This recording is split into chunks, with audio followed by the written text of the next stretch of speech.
All right, so my diesel exhaust fluid warning light just went off, and that made me think this might be a good time to talk to you guys about the fuel system, the exhaust system, and some other things about a Sprinter that do not work the same way as a typical vehicle. Let's go for a ride. We're gonna go to the gas station, fill up the DEF. Let's talk about everything regarding the fuel system and the exhaust system for the Sprinter.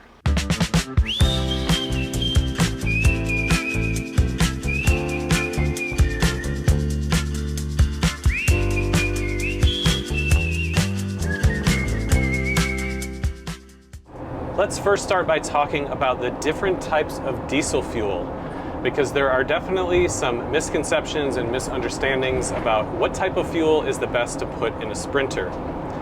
So the first type is called diesel number 1, and this is actually fairly uncommon to see at the pump. Diesel number 1 is the highest grade of diesel, and it has some lubricants and detergents in it to clean the engine. It's a light grade of diesel, which would be fine to put in the van, but it's pretty uncommon. The second type is called diesel number 2, and this is the most standard diesel fuel that you would find across gas stations in the US for the past decades. It's an ultra low sulfur diesel, which is very important. Some other countries don't have the low sulfur diesel. It's actually cheaper to produce than diesel number 1. So that's why it's the preferred fuel for most gas stations, because it gives you similar performance, but it is a little bit less expensive. Diesel number 2 actually has a higher fuel density than diesel number 1. It's a heavier fuel, so you get more power and more energy out of it per gallon. So diesel number 2 is the preferred diesel to put in the Sprinter engine. It's approved by Mercedes, it's common, it won't gum up your engine, and so if you can find diesel number 2, that is the preferred fuel. There's also something called an off-road diesel, and you'll find this at pumps in places that have more like off-road driving or in farming areas. So this type of diesel is essentially diesel number 2 that's just dyed red, and it doesn't have highway taxes on it, so it's a cheaper grade of diesel. But it is illegal to put it in a highway vehicle, so don't use the off-road dyed diesel in your van unless you're in some sort of extenuating circumstance where you're out of fuel and you need to get to a gas station, and maybe you find somebody that has red diesel in a jug. It is safe to put in the engine, but it is just not legal, so don't do that. So now we'll get into the biodiesel range of fuels. You'll commonly see these days B5, and B5 means 5% biodiesel. This is totally acceptable to put in the Mercedes-Benz engines with only 5% biodiesel and 95% standard diesel. It's just a way to be a little bit more environmentally conscious to put the B5 in. Most gas stations these days are actually required to put some amount of renewable fuel in the biodiesel or in the diesel, so that's where you'll see B5. Now these days people have commented that they're only able to find B20. B20 is 20% biodiesel, and you're starting to see this at more and more gas stations. It used to only be at the truck stops, essentially along major highways where there are a lot of big rigs. The diesel engines for trucks are definitely made to run off of a higher grade of, or a higher percentage of biodiesel, but the Sprinter engines are not. As a matter of fact, Mercedes-Benz specifically says to not use anything higher than a B5 biodiesel in the Sprinter engines up to the year 2022. There are known problems, including clogging of filters, but the worst one is oftentimes all of the fuel doesn't burn off, and it will actually back up fuel into the oil, causing problems like a spike in the oil pressure, and you'll get a warning on your dash that says that your oil level is too high. So if you've been using unknowingly or not B20, you're very likely to get that warning light, and it can cause problems with the engine. You may have to change the oil. So if you have to use B20 because it's all you can find, I would recommend just putting a couple gallons of it in the engine and then quickly mixing it back with a full tank of B5 or diesel number 2 so that you're not running biodiesel constantly. However, new Sprinter vans are approved for B20 biodiesel. On your build sheet, specifically, you want to look for the M71 approval. That just verifies that that engine is good to go with B20 biodiesel. To summarize that, B5 is the maximum amount of biodiesel you would want to use on engines up to 2022. From 2023 on, if you have the M71 approval, then you can use up to B20 biodiesel. Now, the last class of biodiesels is actually above 20%, all the way up to 100% biofuel. These are still not recommended for the engines. Most of the time, these are like home brews or very small batches of fuel for kind of niche markets. Sure, it would be really nice to use 100% cooking oil, for instance, in a Sprinter engine, but it's not approved and it's not a risk that we would recommend that you take, putting in anything above a B20 or a B5 in the case of the Sprinters up to 2022. So those are the different types of fuel. What I always look for is diesel number 2, and then I'm checking the pumps specifically to make sure that B5 is the maximum amount of biodiesel that goes in my Sprinter, which is a 2020 model. Okay, we're almost to the fuel station, so we're gonna fill up the DEF, and I'm gonna show you guys a couple more things that you need to know about your fuel.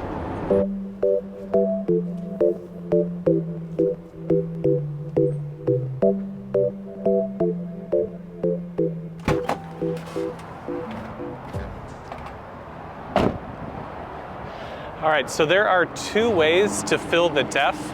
I'm gonna show you guys how. It's under the hood here. Some gas stations have DEF at the pump. This one looks like it's out of order, so we might have to go hit the other pump. But the DEF at the pump is usually considerably cheaper and faster and a little bit easier to fill. So the first thing I wanna mention, guys, do not put DEF in your diesel tank where you fill it up with fuel. I've seen it happen before. It's an instant disaster. So let me show you where it actually goes. Right here, this is the DEF filler.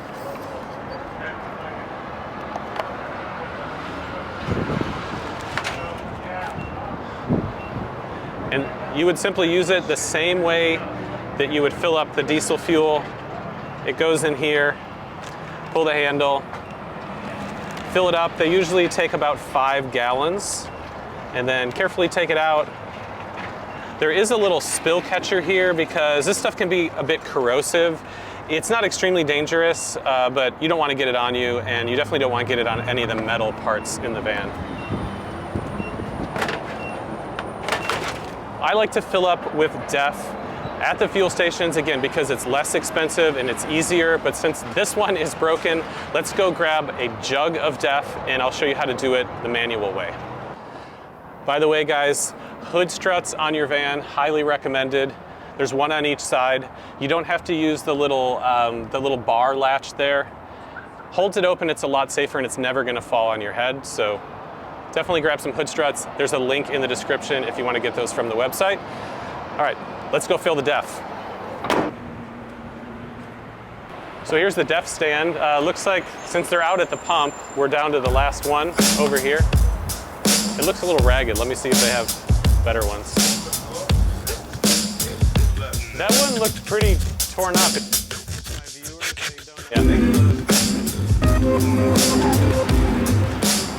All right, so this was $30.37 for 2.5 gallons. So what's the math on that? It's over $10 a gallon. Let's go see what it is at the pump, which is the main reason to get it at the pump is because it's so much cheaper. So here's the process to open this. Got to pull back the tab.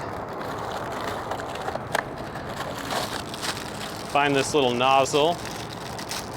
Unscrewing the jug lid. We're going to screw this on.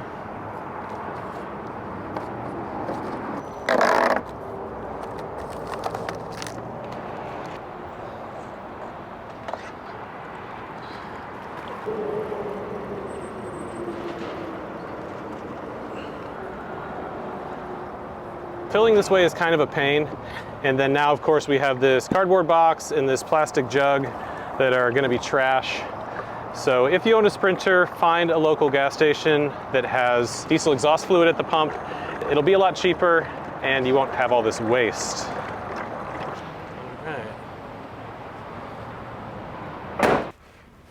So here's one more factor to consider, guys. I'm at basically a truck stop right now. This fuel filler nozzle will not fit in the standard Mercedes. These are designed for filling large tanks really quickly. And there's two different sizes of diesel nozzles. So if you roll up to a fuel station and it doesn't fit, it's because you have the small nozzle, which most Sprinters come with, and this is too large. If you're gonna buy an extended range fuel tank, which is one of the most popular upgrades for the Sprinter, you would also want to consider getting the larger fuel filler. This is an OEM part that essentially just allows you to accept the larger diameter fuel nozzle, because when you get this combination, you can now store more fuel on your vehicle, you can fill up faster, and often the cost at the pumps is less. All right, we're back on the road. There's a couple more things I need to let you guys know about the DEF system. First of all, it's a critical component. The purpose of it is to reduce emissions in the van. So instead of nitric oxide leaving the tailpipe, the DEF system injects the DEF mixture, which is ammonia and water, into the exhaust stream, and it converts the nitric acid with a catalyst into simply nitrogen and water. So this is a really good thing for the environment. That's why the DEF system is on the van. Now granted, the DEF systems are prone to issues, so I think a lot of people wish they weren't on the van.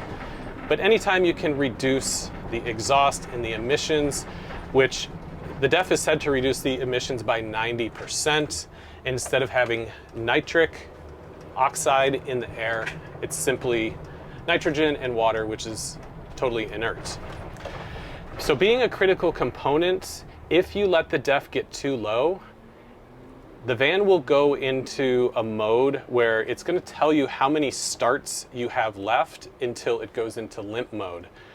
Limp mode is where the vehicle has severely reduced power. You wouldn't want to drive the van in limp mode.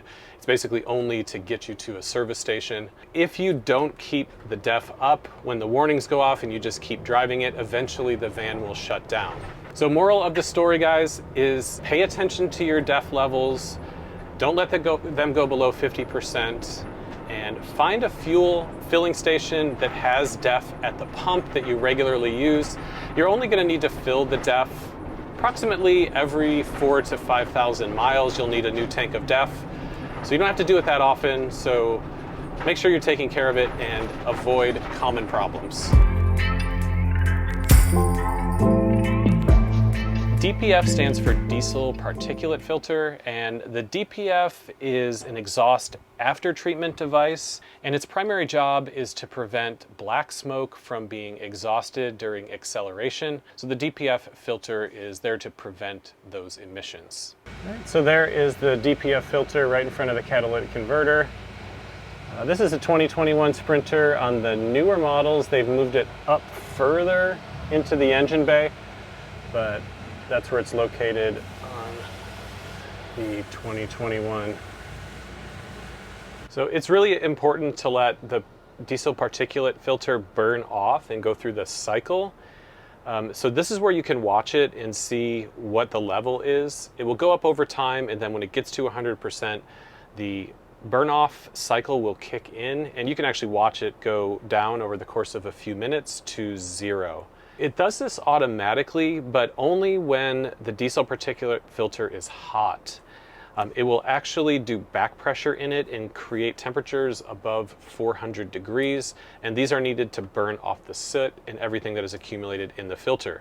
So if you're only driving your van short distances, it doesn't get hot enough to actually go through this cycle, and you can run into problems. Also, this is the big reason why people say do not idle the Sprinter for extended periods of time, because there is this cycle that it needs to go through. So if you're constantly idling your Sprinter or you're only driving short distances, this won't happen, and that can become a problem. If you guys want to see how to clean out your DPF filter by yourself, Subscribe to the channel because very soon we're going to be doing a video that goes through the whole process of cleaning the DPF filter. This is a really good thing to do because if you need to get a replacement DPF, they are about $5,000. But if you keep it clean and keep it maintained, you may never have to change it for the full life of the van.